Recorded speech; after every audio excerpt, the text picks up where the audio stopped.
Bonjour, aujourd'hui nous allons commencer la tâche numéro 3, donc qui parle d'une petite vidéo qui s'intitule Minuscule. Voilà la vidéo minuscule, je vais vous la montrer sur YouTube, si ça fonctionne, voilà.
Donc voilà, ça c'était la petite vidéo. Maintenant, je vais vous laisser regarder encore une fois. Et je voudrais vous demander de bien regarder l'emploi des couleurs vis-à-vis des insectes, du décor, mais aussi faire attention aux formes qu'on a employées ici dans les protagonistes, etc. Voilà. D'accord, vous avez regardé, très bien. Maintenant, qu'est-ce que vous en pensez? Comment sont les insectes? Comment on a préparé le décor? Oui, effectivement, l'environnement est joyeux, très bien. Et comment vous pouvez remarquer que l'environnement est joyeux? Oui, effectivement, à cause de l'emploi de couleurs vives. Voilà, très bien. Le décor est réel, les couleurs sont réelles, les images sont réelles. Et comment sont les protagonistes? Dans ce cas-là, dans ce cas-ci plutôt, les insectes, voilà, sont irréels. Très bien. Ça vous a plu, le petit film? Oui? C'était assez marrant, d'accord.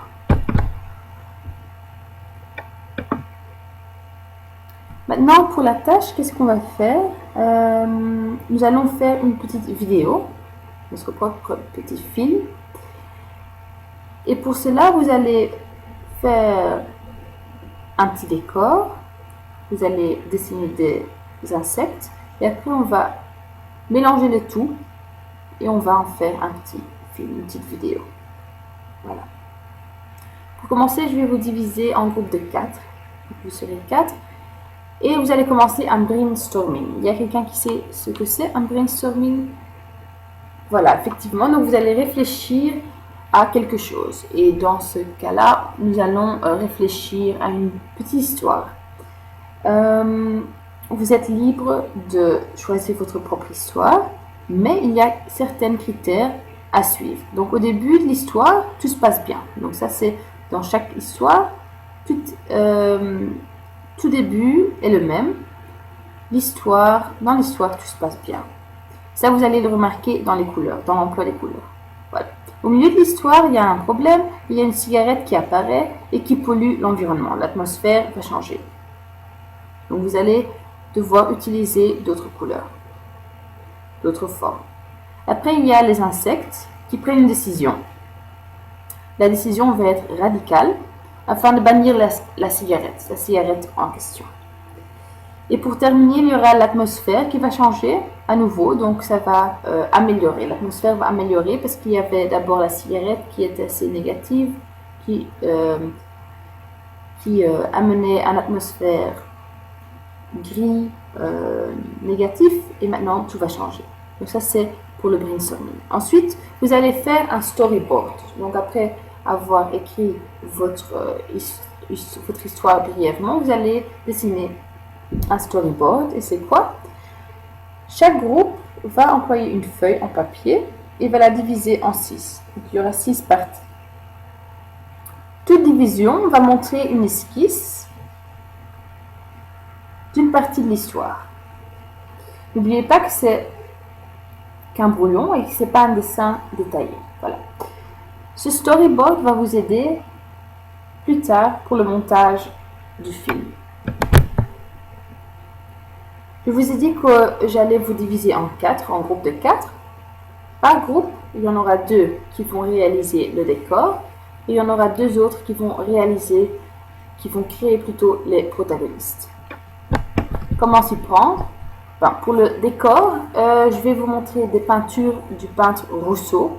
Henri Rousseau, c'était un peintre du XXe siècle qui s'est beaucoup occupé avec des plantes. Donc, il s'intéressait fort en plantes.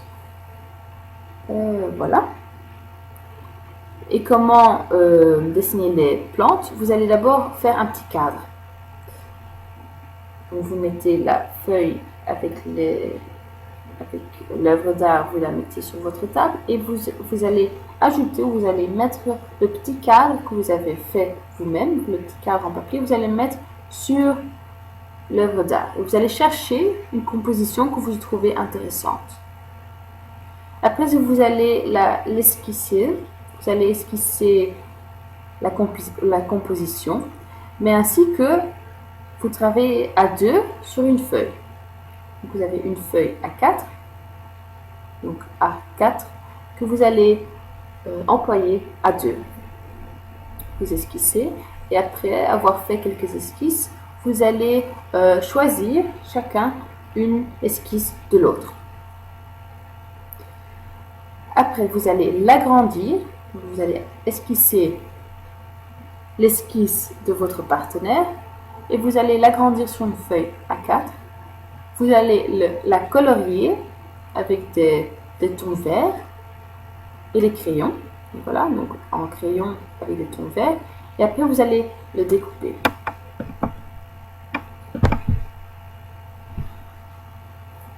L'autre groupe va commencer la réalisation des protagonistes, donc des insectes.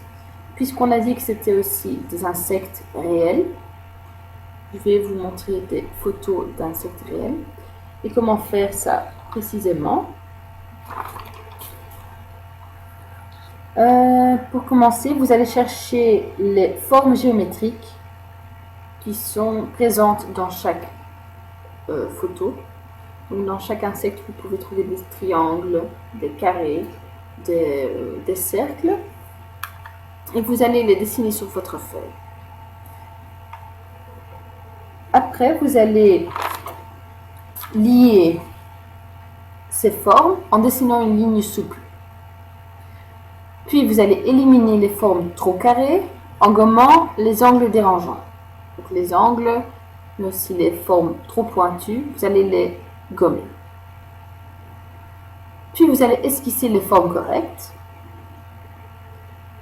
Voilà, de cette façon-là, votre dessin va ressembler de plus en plus à votre photo. Après, vous allez ajouter les détails en regardant bien les images données. Puis, vous allez les colorier.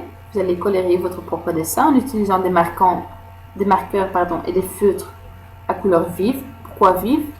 Oui, effectivement, parce que ce sont les protagonistes qui doivent dominer par rapport au décor. Voilà, donc c'est pour ça qu'on a utilisé des crayons et non des feutres pour dessiner le décor. Très bien. Vous pouvez aussi découper évidemment les insectes par la fin. Pour terminer, ça sera la semaine prochaine. Nous allons prendre des photos de tous vos œuvres, donc de tous vos dessins et de votre décor. Et nous allons prendre des photos de toutes les actions qu'on retrouve sur le storyboard. Donc le storyboard, il faut bien le garder, il ne faut pas le mettre à la poubelle.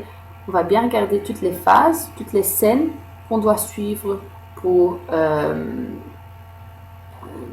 le montage en fait de la petite vidéo.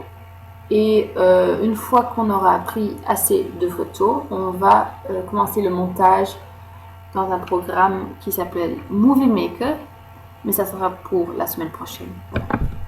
Bon travail!